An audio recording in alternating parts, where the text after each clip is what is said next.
Assalamualaikum warahmatullahi wabarakatuh. Waalaikumsalam warahmatullahi wabarakatuh.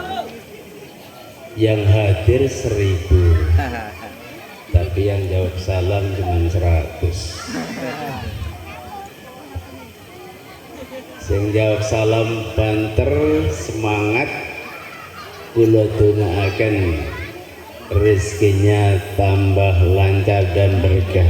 Amin. Yang belum punya jodoh mudah-mudahan dicepatkan jodohnya. Amin. Yang baru satu. Yang punya hutang lunas. Amin. Yang punya hutang lunas. Amin. Yang sudah punya jodoh mudah-mudahan Langgeng.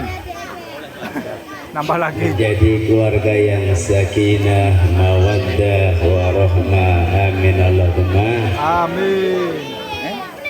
Assalamualaikum warahmatullahi wabarakatuh. Waalaikumsalam warahmatullahi wabarakatuh. Bismillah, innal hamdalillah nahmadu wa nasta'inu wa nastaghfiruh wa na'udzu billahi min syururi anfusina wa min sayyiati a'malina. May yahdihillahu fala mudilla lahu wa may yudlil fala hadiya lahu. Asyhadu an la ilaha illallah wa asyhadu anna Muhammadan abduhu wa rasuluh la nabiyya ba'dahu. Allahumma salli wa sallim wa barik ala sayyidina Muhammadin. Allahumma salli wa sallim wa barik ala sayyidina Muhammadin. Allahumma salli wa sallim wa barik ala sayyidina Muhammadin. Al-Fatih lima ughliqa wal khatim lima sabaq nasiril haqqi bil haqq wal hadi ila siratikal mustaqim wa ala alihi wa sahbihi haqqa qadri wa miqdaril adil. Amma ba'du, hadratil mukarramin, para alim yang saya muliakan dan saya hormati, kepada para ulama, para habaib yang tidak kami sebut namanya dengan tanpa mengurangi penghormatan kami, kepada bapak-bapak, ibu-ibu yang saya muliakan dan saya hormati, kepada bapak panitia yaitu Bapak Muhammad Yasin, Bapak RT, Bapak Tohari, dan Bapak yang menyambut dari Bapak Ketua Paguyuban yang saya muliakan. Alhamdulillah pada malam hari ini kula sareng panjenengan oleh Allah Subhanahu wa taala ditakdirkan bisa berkumpul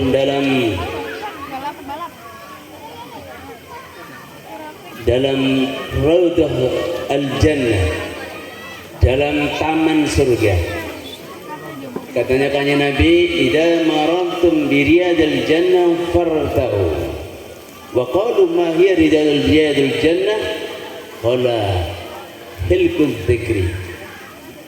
Kata kanjeng Nabi, apabila kamu berjalan menemukan riyadah, taman surga, menemukan taman surga, maka berhentilah.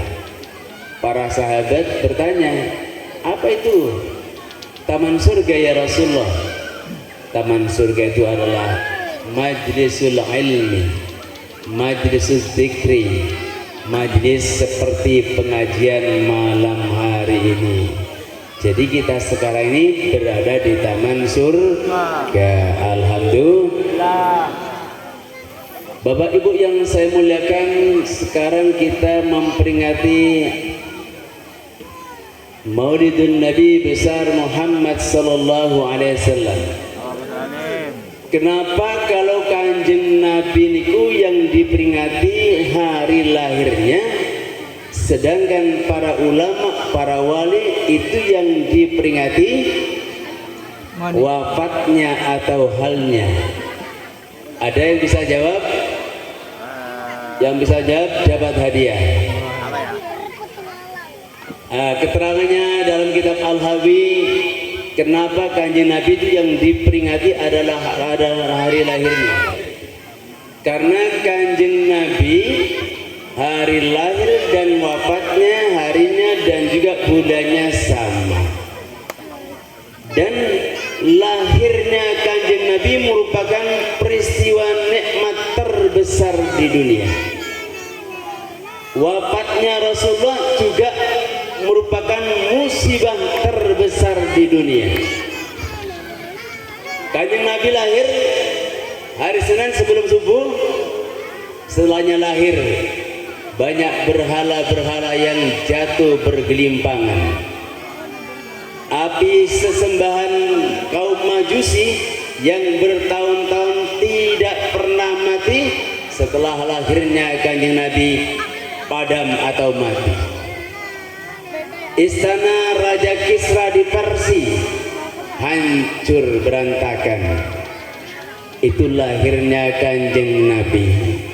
Wafatnya juga termasuk peristiwa yang sangat besar.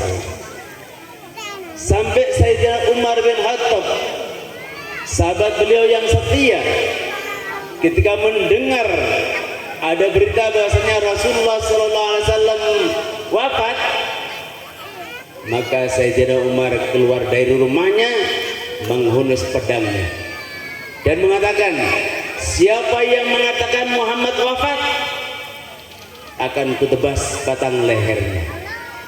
Saking gak percayanya, alhamdulillah kemudian disadarkan oleh sahabat Abu Bakar, ya Umar, maka Muhammadun illa rasulun.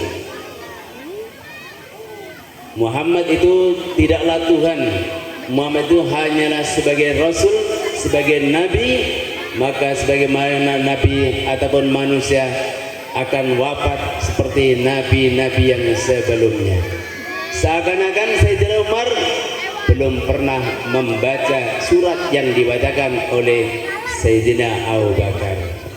Nah, syariat Islam memerintahkan kita untuk mensyukuri atau menampakkan kegembiraan pada waktu lahirnya. Jadi bukan yang diperingati adalah wafatnya Nabi besar Muhammad Sallallahu Alaihi Wasallam. Sedangkan para wali, para ulama, yang diperingati adalah haulnya. Karena kebanyakan pada waktu lahirnya tidak terjadi apa-apa.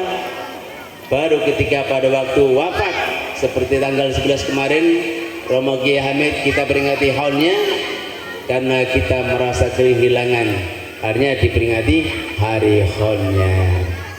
Itulah kenapa Nabi besar Muhammad Sallallahu Alaihi Wasallam yang diperingati adalah hari lahirnya. Maka ini kan rasa kegembiraan semuanya. Ini yang gelantungan ini.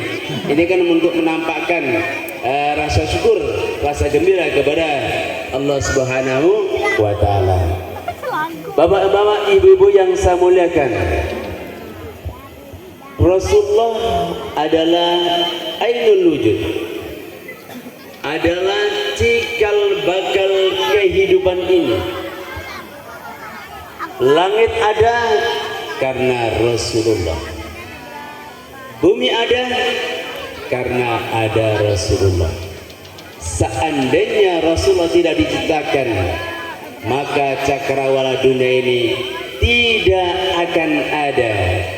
Katanya Allah dalam hadits qudsi, laulaka ya Muhammad ma khalaqtul aflak.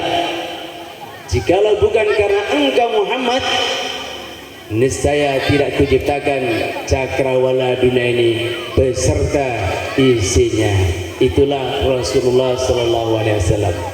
Jadi kula sareng panjenengan ini ada karena adanya kanjeng Nabi. Makanya memperingati kelahiran kanjeng Nabi atau mengadakan acara-acara maulid itu adalah satu kewajiban kita untuk bersyukur. Biarlah mereka yang gak percaya pada maulid gak apa-apa, Yang penting kita percaya.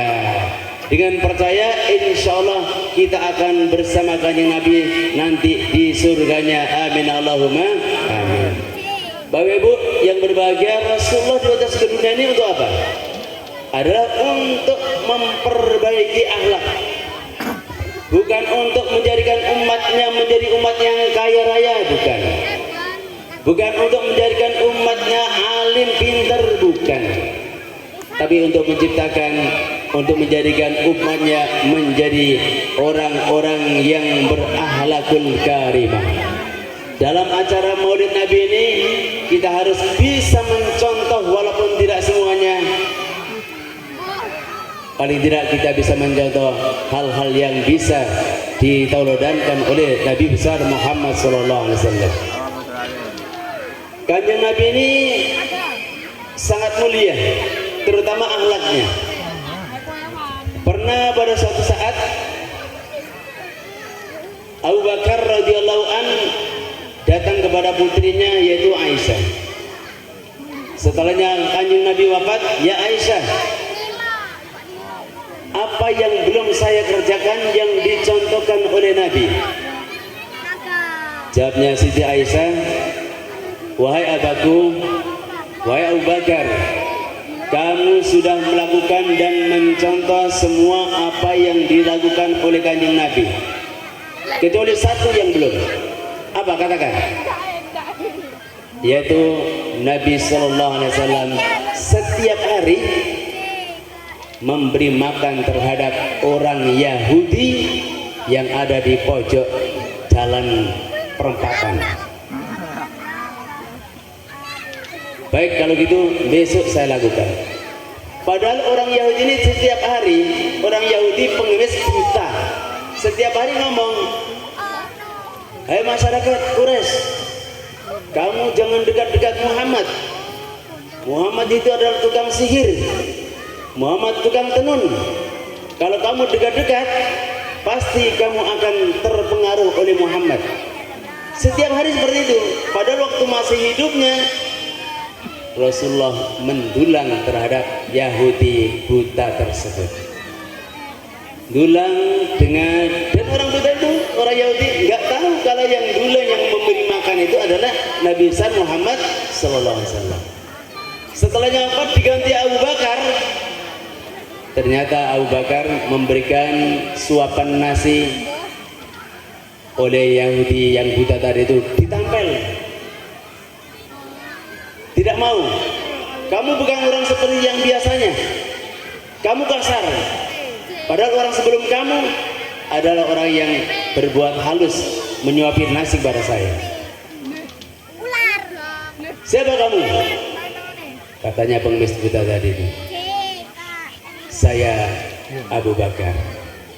Dan orang yang biasa memberikan sesuap nasi setiap pagi pada kamu itu sekarang sudah wafat. Itulah namanya Muhammad SAW yang tiap hari kamu hina, kamu cerca. Pengemis buta tadi itu langsung menangis. Ternyata itu Muhammad yang saya cela, yang saya benci, yang saya caci. Ternyata akhlaknya luar biasa. Saksikan, hai Abu Bakar, mulai hari ini asyhadu an la ilaha illallah wa anna Muhammadar Rasulullah. Kira-kira orang perumahan Puri panjenengan mengasih terhadap orang buta, menyuapin nasi, kemudian panjenengan dihina, kira-kira diapakan, Bu? Jungkrakno. Insya Allah langsung ditonjol ya. Itu Rasulullah. Ada juga Rasulullah setiap pagi oleh orang kafir Quraisy di muka rumahnya diberi kotoran. Setelah karena Kanjeng Nabi mau sholat diberi kotoran. Tapi Kanjeng Nabi dengan sabar membersihkan sampai 3 hari. Hari keempat ternyata yang biasa ngirim kotoran tidak datang. Maka Kanjeng Nabi bertanya kepada tetangganya, mana orang yang biasa ngirim kotoran itu sama saya? Ada kabar dari tetangga, Oh sakit, tanya Nabi, sakit.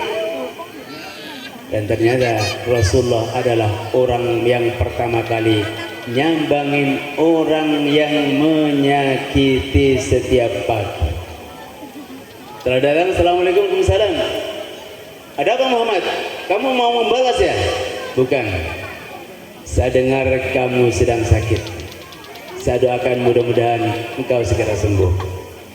Dan orang kafir Quraisy mengatakan, ya Muhammad, engkau setiap hari yang kusakiti, yang kau benci, yang kubenci. Tapi engkaulah yang pertama kali nyambangin saya. Maka saksikan Muhammad, asyhadu an la ilaha illallah wa annaka Rasulullah. Itulah alatnya kanjeng Nabi besar Muhammad sallallahu alaihi wasallam. Umpami tetangga panjenengan sering menyakiti, ya napa panjenengan Bu? Masih tetap ngirimi kolak, ngirimi es dawet. Insya Allah ngirimi es dawet tapi ada racunnya. Itulah alatnya kanjeng Nabi besar Muhammad sallallahu alaihi wasallam yang malam ini kita peringati. Ada lagi para ibu yang berbahagia, bapak-bapak, pernah kanjeng Nabi itu didatangi oleh pengembala kambing. Pengembala kambing langsung bertemu sama kanjeng Nabi. Kamu Muhammad yang ngaku Nabi itu ya? Iya, kenapa? Saya Muhammad. Saya akan percaya kamu sebagai Nabi, tapi tolong kambing saya ini jadikan oleh kamu bisa berbicara. Kambing bisa berbicara. Oleh kanjeng Nabi langsung mulutnya diusap dan kambing berbicara, asyhadu an la ilaha illallah wa anna muhammadar rasulullah. Katanya pengembala kambing, oh ya percaya kalau gitu. Saya semakin yakin bahwasanya kamu adalah tukang sihir. Itu dalam kita seperti itu. Kira-kira Bapak umpamanya seperti itu gimana? Insya Allah dibalas. Itulah diantara alatnya Rasulullah. Makanya Rasulullah dikatakan, innama bu'istu liutammima makarimal akhlak. Saya diutus ke dunia ini adalah untuk menyempurnakan akhlak. Dan Muhammad adalah salah satu tokoh di dunia yang paling banyak disebut namanya. Di dunia ini orang Islam ada 1.300.000.000. Jumlah manusianya ada 7 miliar lebih. Kalau enggak percaya monggo dihitung sendiri. 1.300.000.000 ini setiap pagi, setiap hari sholat 5 waktu. 5 waktu membaca sholat 2 kali. Berarti kali berapa? Itu Muhammad menyebut Allahumma sholli ala Muhammad, Allahumma sholli ala Muhammad. Adalah tokoh yang paling banyak disebut namanya, Nabi besar Muhammad sallallahu alaihi wasallam. Makanya tadi saya ulang, kalau ada menyebut Nabi Muhammad tidak menjawab sallallahu alaihi wasallam, makanya katanya Nabi itu termasuk orang yang kikir, orang yang bahil alias cereh. Makanya ketika ada membaca salawat menyebut Nabi Muhammad, sebutlah Allahumma sholli ala Sayyidina Muhammad. Salawat adalah ibadah, amalan yang pasti diterima oleh Allah. Sekali lagi, salawat adalah amalan yang pasti diterima oleh Allah Subhanahu wa taala. Kita membaca salawat satu, Allahumma sholli ala Muhammad, dibalas oleh Allah 10 kali. Walaupun panjenengan membaca salawat dalam keadaan riya, pamer, tetap diterima oleh Allah Subhanahu wa taala. Tadi itu yang membaca tiba baca Banjari umpamanya karena di depan ada calon mertuanya, kemudian bacaannya dipasaikan, Allahumma sholli ala Muhammad ya Rabbi sholli alaihi wa sallim. Tetap diganjar, diterima oleh Allah Subhanahu wa taala. Tidak ada yang lain selain salawat. Adalah salawat yang pasti diterima oleh Allah. Karena salawat adalah ibadah istimewa. Allah perintah salat, Allah perintah puasa, Allah perintah haji, Allah perintah zakat. Allah sendiri tidak mengerjakan, tetapi salawat Allah mengerjakan. Innallaha wa malaikatahu yusalluna 'alan nabi ya ayyuhalladzina amanu sallu 'alaihi wa sallimu taslima. Jadi Allah dan para malaikat membaca salawat. Kemudian Allah memerintahkan sallu 'alaihi wa sallimu taslima. Allah sendiri membaca salawat. Nah, para bapak ibu yang berbahagia, dengan Maulid Nabi ini kita harus mengambil beberapa pelajaran.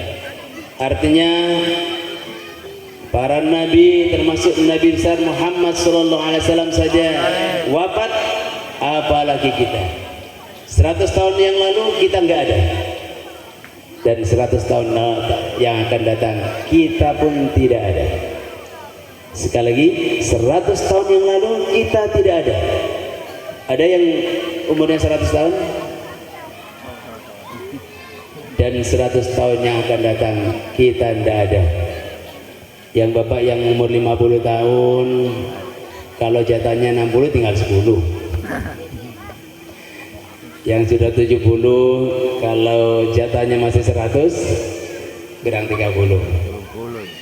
Yang ibu-ibu yang 40, kalau jatahnya 41, tinggal 1 tahun.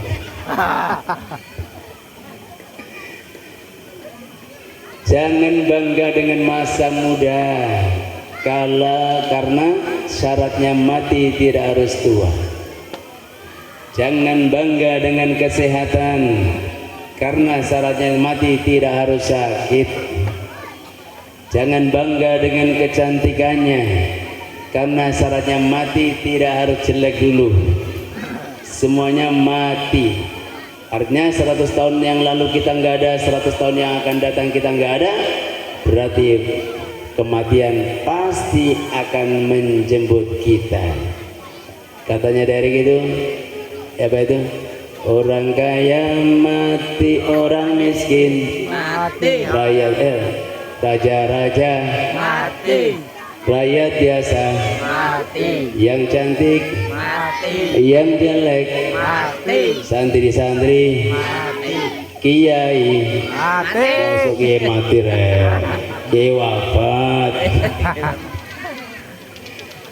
Nah, karena kita semuanya mati, maka kita mulai hari ini atau mulai saat ini harus mencari bekal untuk persiapan mati. Dunia sementara, akhirat selamanya. Dunia sekarang nyata, akhirat masih cerita. Nantinya akhirat nyata, dunia tinggal cerita. Dunia bukan tempat tinggal kita, tetapi dunia tempat meninggal kita. Karena kita semuanya mau mati, saya akan memberikan beberapa bekal seperti apa yang didawukan oleh Hasan Al-Basri. Beliau mengatakan, tafaqqadul halawa fi salasati asya, fis salah wa fil Qur'an wa fil dzikri, wa in wajadtumuha fahfadu wahmadullah ta'ala ala dzalik, fa in lam tajiduha fa'lamu anna abwabal khairi 'alaikum mughlaqatun. Kata Imam Basri, untuk mendapatkan hidup yang lezat, hidup yang manis, hidup yang bahagia, carilah dalam 3 perkara. Pertama, salat. Kedua, baca Quran. Ketiga, zikir. Kalau Bapak Ibu menemukan 3 hal ini, Bapak Ibu rajin sholat, Bapak Ibu rajin baca Quran, Bapak Ibu sergap zikirnya, fahfadu, maka jagalah dan bersyukurlah kepada Allah SWT. Tapi apabila 3 hal ini tidak Bapak miliki, yang nggak sholat, nggak baca Quran, nggak zikir, kata Imam Hasan Basri, ketahuilah bahwasanya pintu-pintu kebaikan sebenarnya sudah terkunci dari kehidupan Bapak. Pertama, sholat. Kita bahas sedikit. Sholat ini adalah ibadah primer, ibadah yang setiap hari harus dilakukan oleh siapapun, dimanapun dan kapanpun. Saking pentingnya sholat harus dilakukan dengan berdiri. Apabila Bapak Ibu nggak bisa berdiri, dengan duduk. Nggak bisa duduk, dengan berbaring. Nggak bisa berbaring, dengan terlentang. Nggak bisa terlentang, dengan isyarat kepala. Allahu Akbar. Allah. Kalau nggak bisa dengan kepala, dengan kedipan mata. Matanya nggak bisa berkedip, dengan hati. Kalau dengan hati nggak bisa, disolati. Itu saking pentingnya sholat. Waktu perang pun harus dilakukan. Makanya ibadah primer, ibadah sholatnya sangat penting, yang nantinya akan dihisab, dihitung pertama kali oleh Allah SWT. Apabila sholatnya baik, yang lain dianggap baik. Apabila sholatnya jelek, tidak bagus, yang lain dianggap jelek. Makanya Rasulullah SAW, beliau sangat senang sekali ketika melaksanakan sholat. Dan beliau ketika ada hajat apa saja pasti sholat. Sama dengan Bapak Ibu yang di perumahan Puri ya, setiap ada hajat, ada keinginan pasti sholat. Betul? Ya, betul. Perbedaan kita dengan Rasulullah cuma sedikit. Kalau Rasulullah sedikit-sedikit sholat, kalau kita sholatnya sedikit. Tapi bedanya tipis. Rasulullah sedikit-sedikit sholat, kalau kita sholatnya sedikit. Sholat ini sangat luar biasa Bapak Ibu. Qatar pada tahun 2002 ini tempatnya Piala Dunia kedua ya, Piala Dunia sepak bola. Negara Qatar itu negara yang kaya raya di dunia, dan satu-satunya negara yang tidak punya hutang dengan luar negeri. Di Qatar penghasilan rata-rata yang paling rendah, main sini apa ya? UMR ya? UMR itu paling rendah. Penghasilannya penduduk Qatar 150 juta. 150 sami kali tiang Puri ya, sama. Sana 150 juta, sini 150.000. 150 juta. Bayi yang baru lahir itu oleh negara sudah disediakan rumah. Bayi yang baru lahir sudah punya rumah. Sama dengan sini, baru lahir sudah punya hutang. Kemudian tidak ada pajak. Tidak ada pajak. Kalau raja lagi ulang tahun, kalau raja waktu ulang tahun, semua hutangnya masyarakat ke bank itu dibebaskan. Ya, aman ya. Ini pindah Qatar. Raja ulang tahun kurang 3 hari nih. Kita ke PMD aja, ke bank untuk pinjam. 3 hari lunas. Di sana orang yang ibu-ibu yang melahirkan disuruh milih rumah sakit bebas dan gratis. Sekolah semuanya gratis dan uang sakunya. Dan setelah sekolah disuruh memilih pekerjaan, terserah apa yang dipilih. Dan kalau sedang nikah, bapak-bapak nikah boleh lebih dari satu. Kalau istrinya 4, itu yang membiayai istri-istrinya adalah negara, sekaligus yang membayar pelayan dan sopir pribadi itu semuanya negara. Monggo Pak, kapan pindah ke sana? Ya, mau pindah Pak. Saya pindah dari Tumbal. Nah, kenapa negara Qatar seperti itu? Padahal sumber daya alamnya lebih kaya Indonesia. Di sana cuma ada minyak. Nah, di antara rahasianya, karena sang raja atau presidennya mewajibkan semua rakyatnya untuk berjamaah 5 waktu. Berjamaah 5 waktu. Teng masjid ngriki untuk zuhur penuh. Penuh. Hampir. Penuh kalau Jumat. Tempat cedingnya hampir. Hampir banyak di bak. Untuk asar ya napa? Alhamdulillah Ada tinggal 2 kemajuan. baris. Paruh, ada kemajuan. Maghrib lumayan. Lumayan. 5 baris. Penuh. Isya Penuh. Penuh bocah. subuh. Maju, Insya maju. Allah kalau subuh. Bahkan kalau subuh itu bisa borongan, nggih. Tambah Bisa maju. borongan. Yang adzan dia, yang qomat dia, yang imam dia, yang menjadi makmum dia. Borongan. Itu masjid di sekitar situ kiri. Insya Allah di sini lebih parah. Salat. Kenapa Bapak Ibu yang berbahagia? Salat itu adalah kita menghadap langsung kepada Allah. Tanpa perantara. Langsung menghadap Allah. Mengenai salat itu, mintalah segala apa yang diminta. Coba doa pada waktu duduk di antara 2 sujud. Rabbighfirli, ya Allah, ampunilah aku.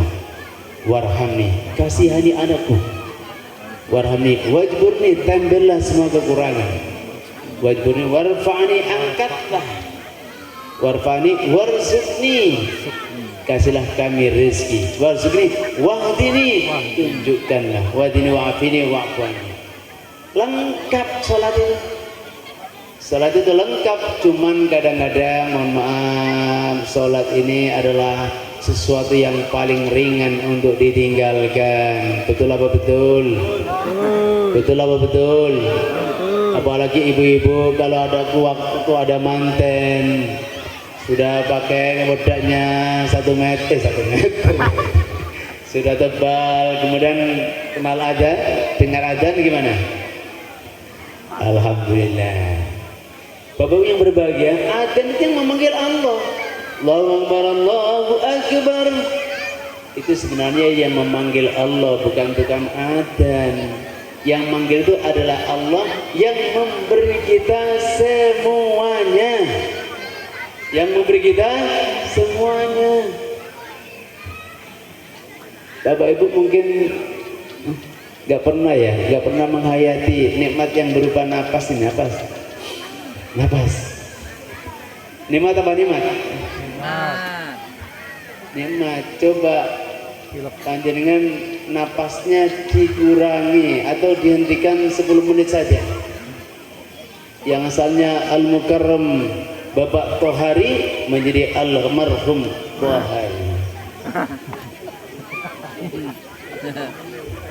Imam Nawawi dalam kitabnya Sulamul Munajah, bahasanya sholat 5 waktu itu adalah untuk mensyukuri nikmat Allah yang berupa panca indera, indera yang kelima.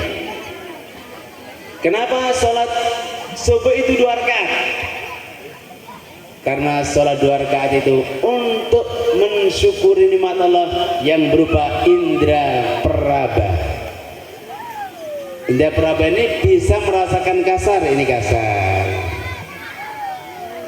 dan bisa merasakan halus. Coba ibu-ibu meraba tangannya di kanan kirinya, halus nggih? Halus. Bapak-bapak meraba kursi karsa. Makanya sholat subuh itu untuk mensyukuri nikmat Allah yang berupa indera peraba. Sholat duhur itu untuk mensyukuri nikmat Allah yang berupa indera pencium hidung. Kenapa? Karena indera pencium itu bisa mencium sesuatu dari 4 arah: kanan, kiri, depan, belakang. Ada yang pakai minyak kasturi,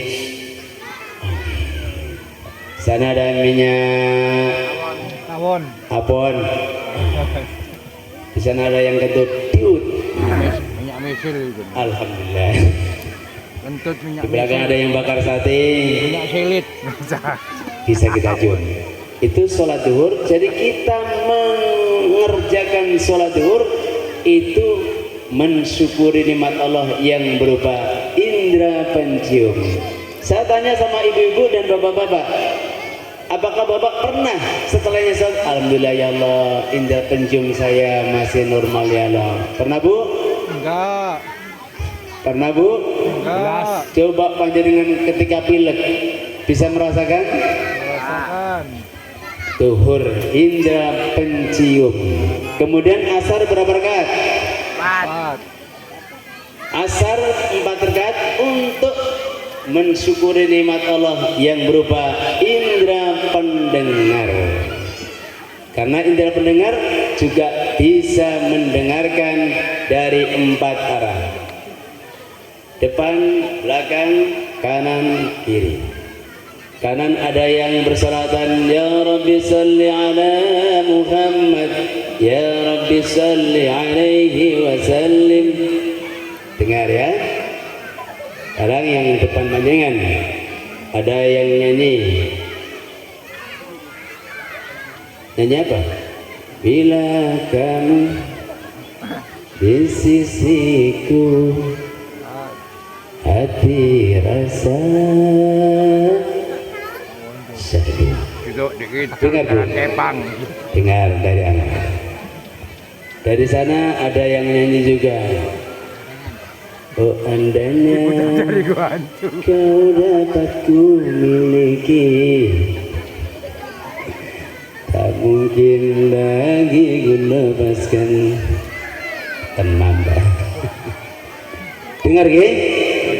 Dari belakang juga begitu. Aku Ada suara apa tadi? Nah, Gelandangan. sekarang pertanyaannya, Bapak Ibu pernahkah?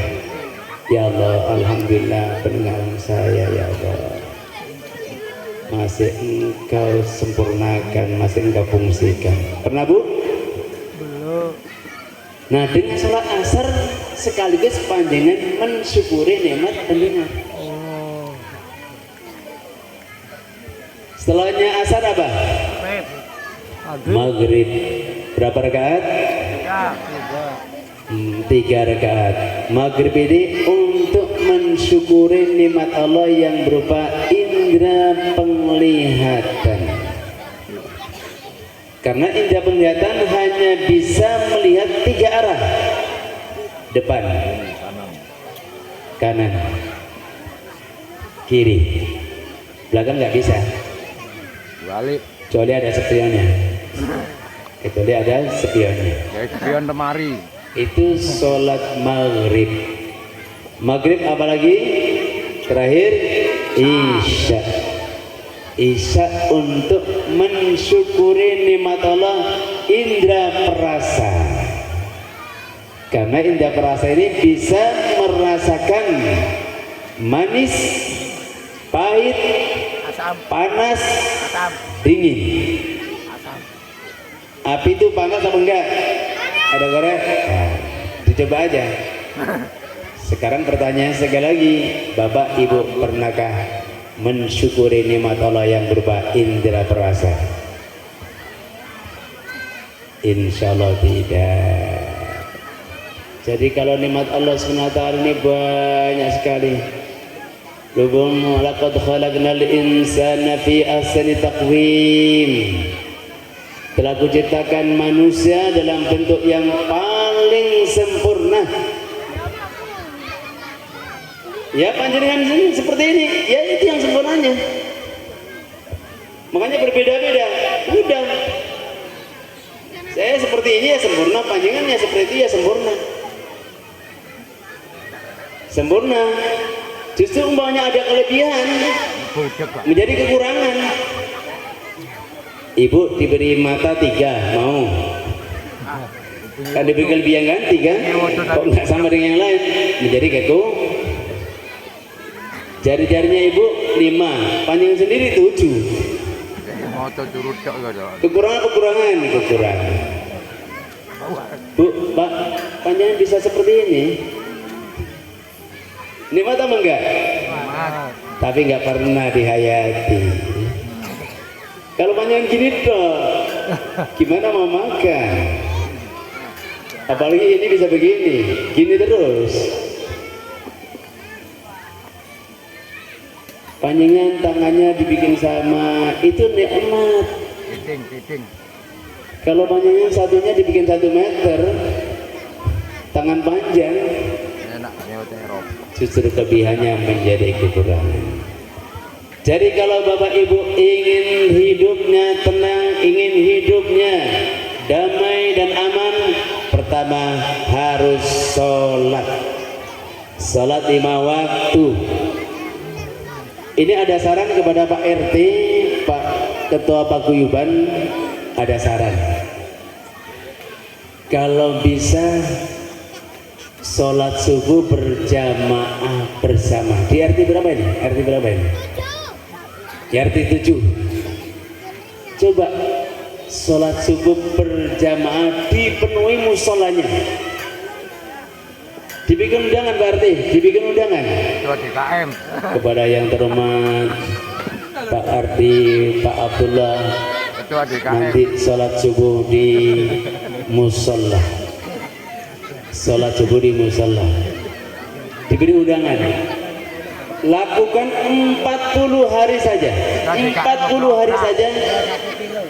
Musolanya atau masjidnya penuh. Katanya Ki Hamid akan terjadi keajaiban dunia. Yang rezekinya sulit akan gampang. Yang minta jodoh akan dipenuhi. Coba 40 hari saja musolanya dipenuhi. Ini saran kalau bisa. Kalau bisa dilakukan, insya Allah seperti Qatar, khusus RT 7 seperti Qatar, penghasilannya 150 juta. Minyak bumi. Semuanya punya mobil semuanya. Di Qatar itu tidak ada mobil R3, tidak ada. Yang ada itu polisi pakai Lamborghini, Ferrari, Mercy, itu tidak ada. Cherry tidak ada. Semuanya serba wah seperti dalam surga karena taat kepada Allah SWT. Itu yang pertama, harus sholatnya dirutinkan dan didisiplinkan. Yang kedua Bapak Ibu, untuk mendapatkan hidup yang damai dan aman tentram, yaitu Al-Quran. Tombo ati iku limo warnane, maca Quran. Kucing mulu tadi obrak-obrak. Maca Quran angan-angan sak manane. Quran adalah mukjizat Nabi terbesar dan insya Allah pasti selamanya. Salaman Pak Yai. Jangan pernah hari-hari ibu bapak berlalu tanpa membaca Al-Quran. Mercon. Siapa yang bersama Al-Quran pasti akan jadi orang mulia. Malaikat yang menurunkan Al-Quran yaitu malaikat Jibril menjadi malaikat yang paling mulia. Malam diturunnya Al-Quran yaitu malam Lailatul Qadar menjadi malam yang paling mulia. Bulan yang jadi diturunkannya Al-Quran yaitu bulan Ramadan menjadi bulan yang Ngaji. mulia. Nabi yang menerima Al-Quran, yaitu Nabi besar Muhammad sallallahu alaihi wasallam, menjadi nabi yang mulia. Kertas kalau tidak ada apa-apanya tidak bernilai. Tapi setelahnya kertas saja ditulis Al-Quran menjadi kertas yang termulia. Bapak Ibu rutin baca Al-Quran? Alhamdulillah enggak pernah. Alhamdulillah nggak pernah. Yang hatam 1 bulan sekali angkat tangan Bapak Ibu. Mabut. Al-Quran itu kan surat cinta Sang Maha Cinta. Dino yo kulhu. Katanya cinta Allah, tapi kok nggak pernah benar membaca surat cintanya. Ibu, ada yang 1 bulan 1 kali hatam? Ada. Atan kulhu. Ada. Oh, yang angkat tangan saya hatam 1 kali, yaitu membaca kulhu 3 kali sama dengan Hatam. kalau nggak pernah baca Al-Quran bagaimana bisa tenang, bisa damai hatinya. Al-Quran jadikanlah wiridan setiap harinya. Itu Al-Quran. Kowelut. Kemudian yang berikutnya adalah zikir. Bapak Ibu harus memperbanyak zikir. Zikir itu gampang, Bu. Ke sini tumpuk-tumpuk. Zikir itu gampang, tapi banyak yang tidak melakukan. Ibu, Bapak membaca sallallahu alaihi Muhammad. Itu zikir. Kalimatani sakilatani al lisan, habibatani al lisan, sakilatani fil mizan.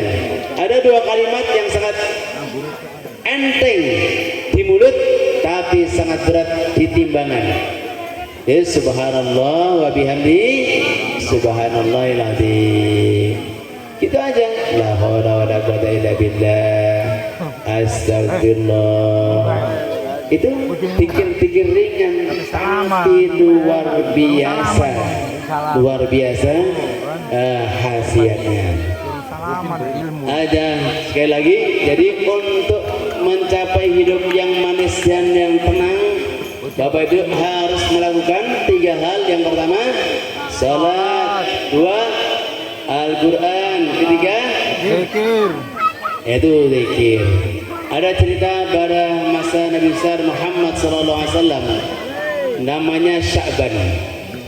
Sya'ban itu setiap sholat subuh atau berjamaah pasti bertempat di pojokan. Bertempat di pojokan. Suatu saat pada waktu sholat subuh ternyata Sya'ban waktu itu nggak datang. Sya'ban waktu itu tidak datang. Kemudian Rasulullah SAW bertanya, adakah yang tahu tentang kabarnya Sya'ban? Semua hadirin diam karena tidak ada yang tahu. Sampai sholat subuh waktu itu ditunda dulu, barangkali Sya'ban setelah ini datang. Tapi setelah ditunggu beberapa saat ternyata Sya'ban masih belum datang. Akhirnya takut kesiangan, kemudian Rasulullah langsung melaksanakan sholat subuh secara berjamaah. Setelah sholat subuh berjamaah ternyata ditanyakan tidak juga datang sahabat Sya'ban. Kemudian ditanyakan karena Rasulullah sangat khawatir. Ada yang tahu rumahnya Sya'ban? Ada kanjeng Nabi? Saya tahu betul.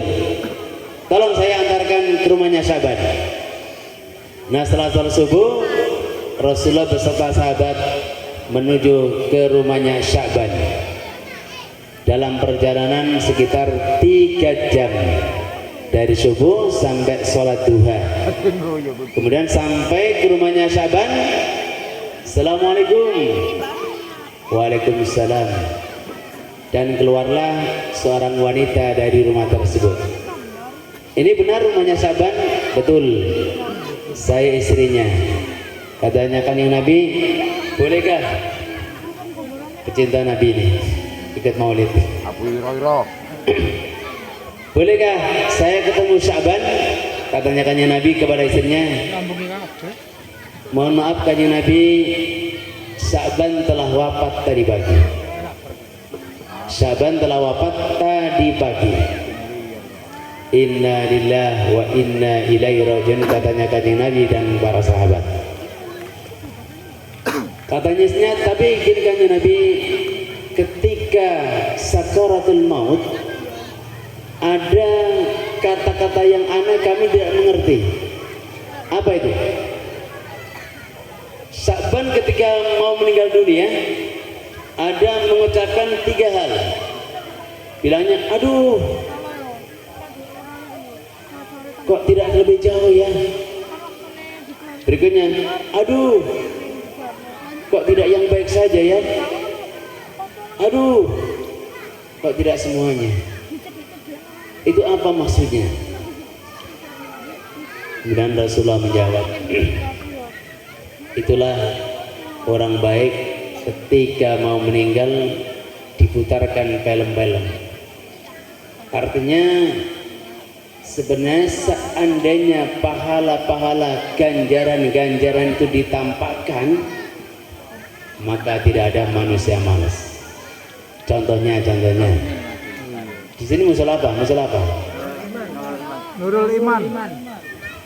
Nanti subuh di musola Nurul Iman, siapa yang berjamaah di situ akan dapat vario penuh. Insya Allah ibu-ibu yang nggak pernah jamaah akan jamaah juga. Door press. Betul apa betul? Itu vario. Siapa yang berjamaah di musola Nurul Iman nanti subuh akan mendapatkan R3 terbaru. Hadir? Insya Allah akan tidur di musola.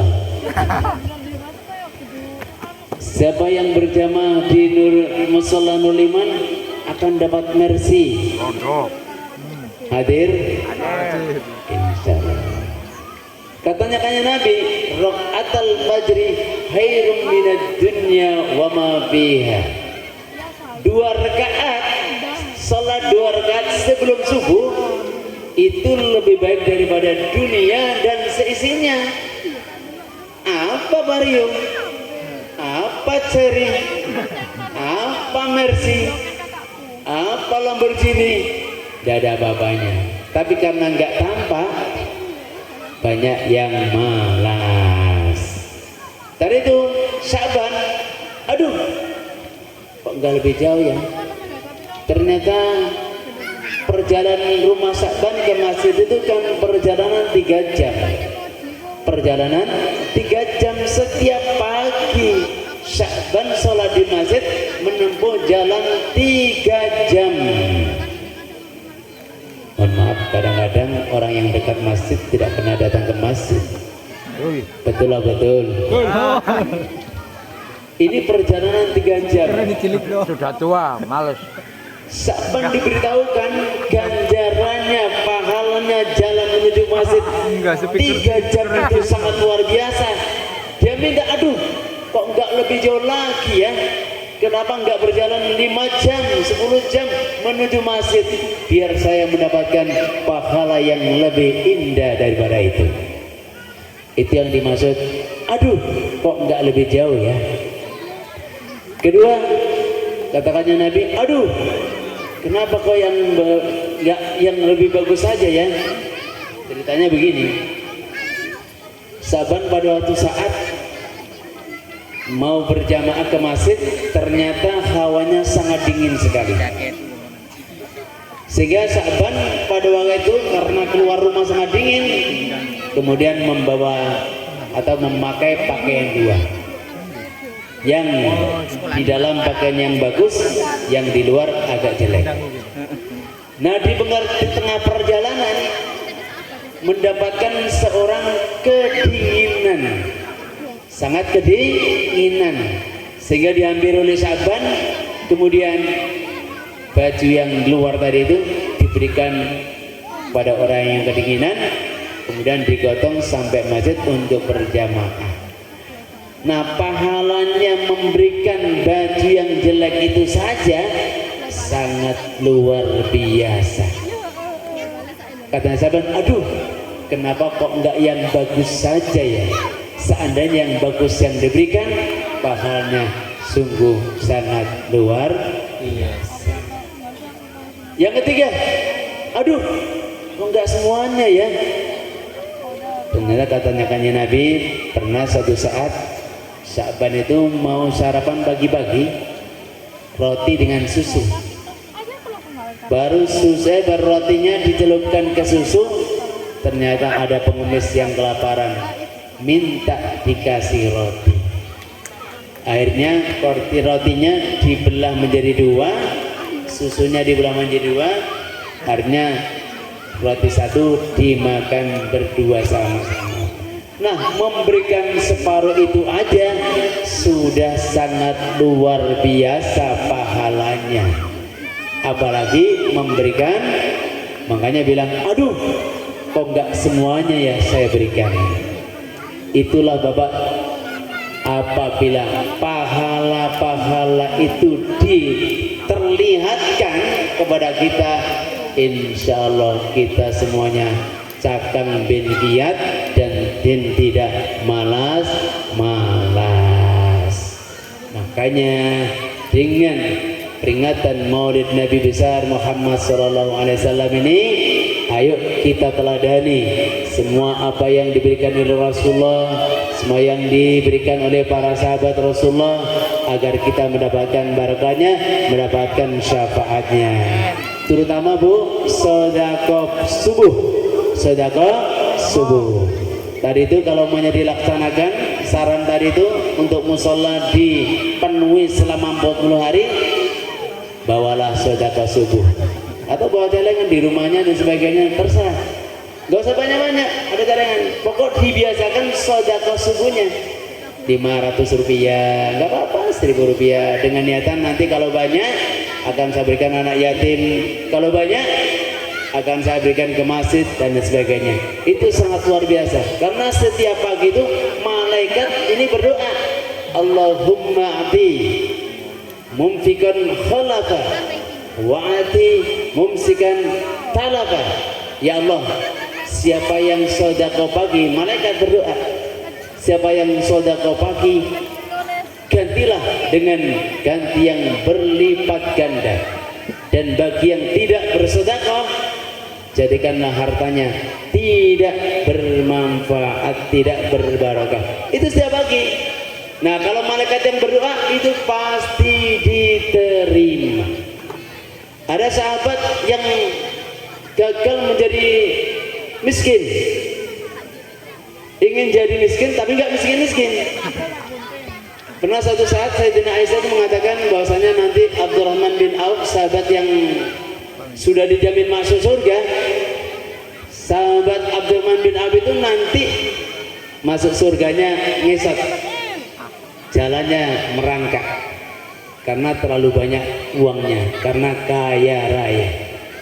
Akhirnya Abdurrahman bin Auf ini memutar otak, bagaimana ya saya bisa jadi miskin, ingin jadi ada di Perumahan Puri yang ingin jadi miskin? Tidak ada, ingin kaya semuanya.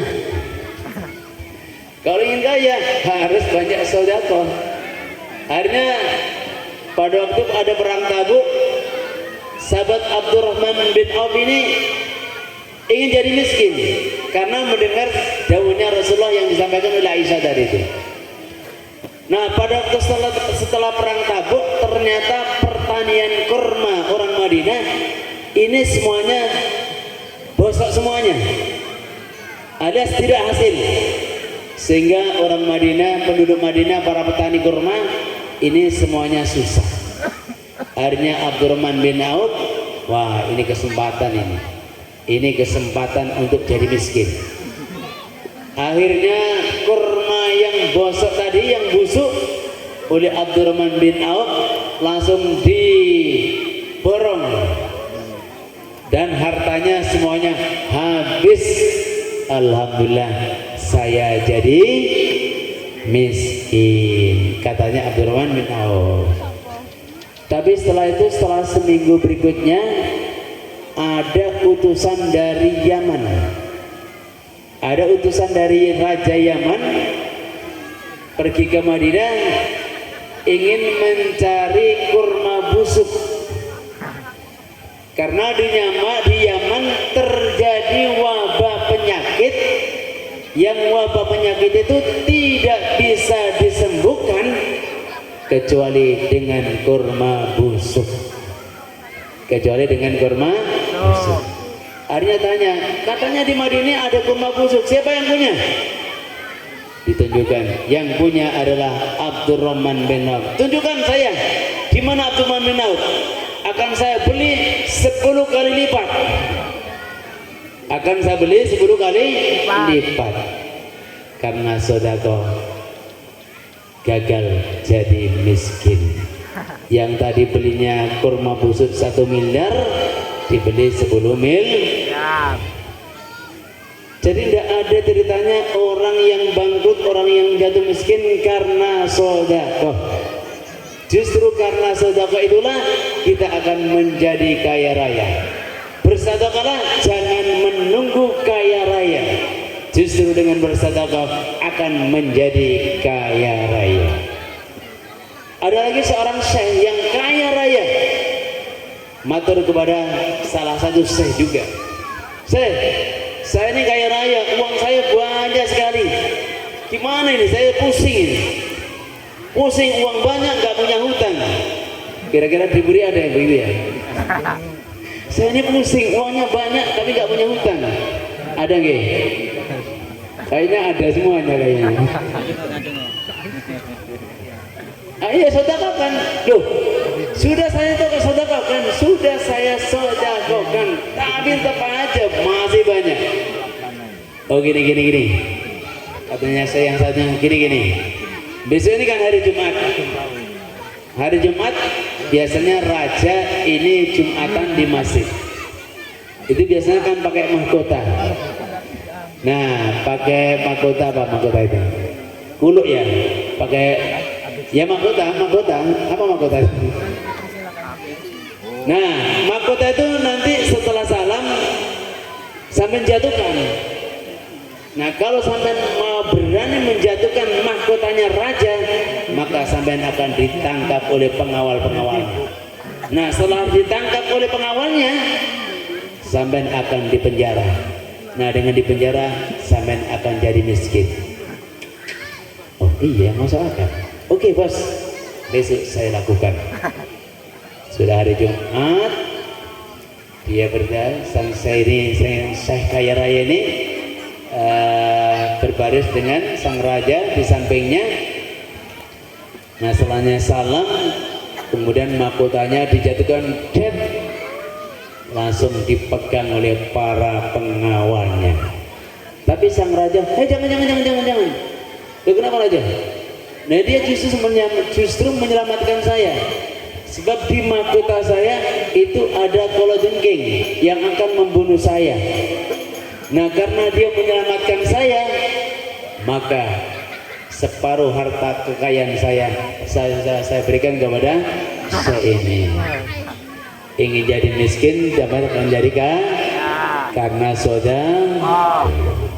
Mari kita menjadi orang-orang yang gemar sedekah. Mudah-mudahan sedekah kita diterima oleh Allah SWT dan menjadikan kita bahagia di dunia wal akhirah. Amin Allahumma amin. Bapak Ibu yang berbahagia, mungkin ini yang bisa saya sampaikan. Mudah-mudahan kita mengadakan peringatan Maulid Nabi besar Muhammad sallallahu alaihi wasallam ini, semua panitianya, semua yang terkait dengan acara ini, ibu-ibu, bapak-bapak yang nyumbang semuanya, adik-adik yang bisa yang ikut meramaikan ini, semuanya nanti di akhirat mendapatkan syafaat Nabi besar Muhammad sallallahu alaihi wasallam. Karena tidak ada nabi yang bisa memberikan syafaat kecuali Nabi besar Muhammad sallallahu alaihi wasallam. Ya Rabbi bil Mustafa balik maqasidana waghfir lana ma madha ya wasi'al karami maulaya salli wa sallim daiman abada ala habibika khairil khalqi كلهم فاق النبيين من علم ومن حكم ولم يدانوا في علم ولا كرم وكلهم من رسول الله ملتمسون غرفا من البحر أو رشفا من الديم يا ربي بالمصطفى بلغ مقاصدنا واغفر لنا ما مضى يا واسع الكرم مولاي صل وسلم دائما أبدا على حبيبك خير خلق كلهم اللهم صل على سيدنا محمد وعلى آله وصحبه الحمد لله رب العالمين الحمد لله من يقرأ إلى جريء الله اللهم صل على سيدنا محمد صلاة تنجينا من جميع الأهوال والآفات تقديرنا بحامل الحاجات وتدخلنا بها من جميع السيئات وترفعنا بذاك الدرجات وتبلغنا بها أسفل الغايات من جميع الخيرات وبعد الموت اللهم اغفر لأمة سيدنا محمد اللهم ارحم أمة سيدنا محمد اللهم استر أمة سيدنا محمد اللهم اجبر أمة سيدنا محمد اللهم اسر أمة سيدنا محمد اللهم آتي سيدنا محمد سيدنا محمد اللهم أمة سيدنا محمد اللهم ارحم أمتنا اللهم ارحم أمتنا رحمة آمنا يا رب العالمين اللهم اغفر لأمة سيدنا محمد مغفرة آمة يا رب العالمين اللهم فرج عن أمة سيدنا محمد فرجا عاجلا يا رب العالمين اللهم إنا نسألك سلامة في الدين وعافية بالجسد وزيادة في العلم وبركة برسي ورحمة عند ورحمة وتوبة قبل الموت ورحمة عند الموت ومغفرة بعد الموت اللهم حول علينا بسخرة الموت والنجاة من النار والعفو عند الحساب ربنا لا تزغ قلوبنا بعد إذ هديتنا وهب لنا من لدنك رحمة إنك أنت الوهاب ربنا آتنا في الدنيا حسنة وفي الآخرة حسنة وقنا عذاب النار صلى الله عليه وسلم محمد وعلى آله وصحبه وسلم سبحان ربك رب العزة عما يصفون والسلام على المرسلين الحمد لله رب العالمين الفاتحة أعوذ بالله من الشيطان الرجيم إياك نعبد ونستعين صراط صراط الذين أنعمت عليهم غير المغضوب عليهم ولا الضالين atas segala kekurangan dan kesalahan mohon maaf. Assalamualaikum warahmatullahi wabarakatuh.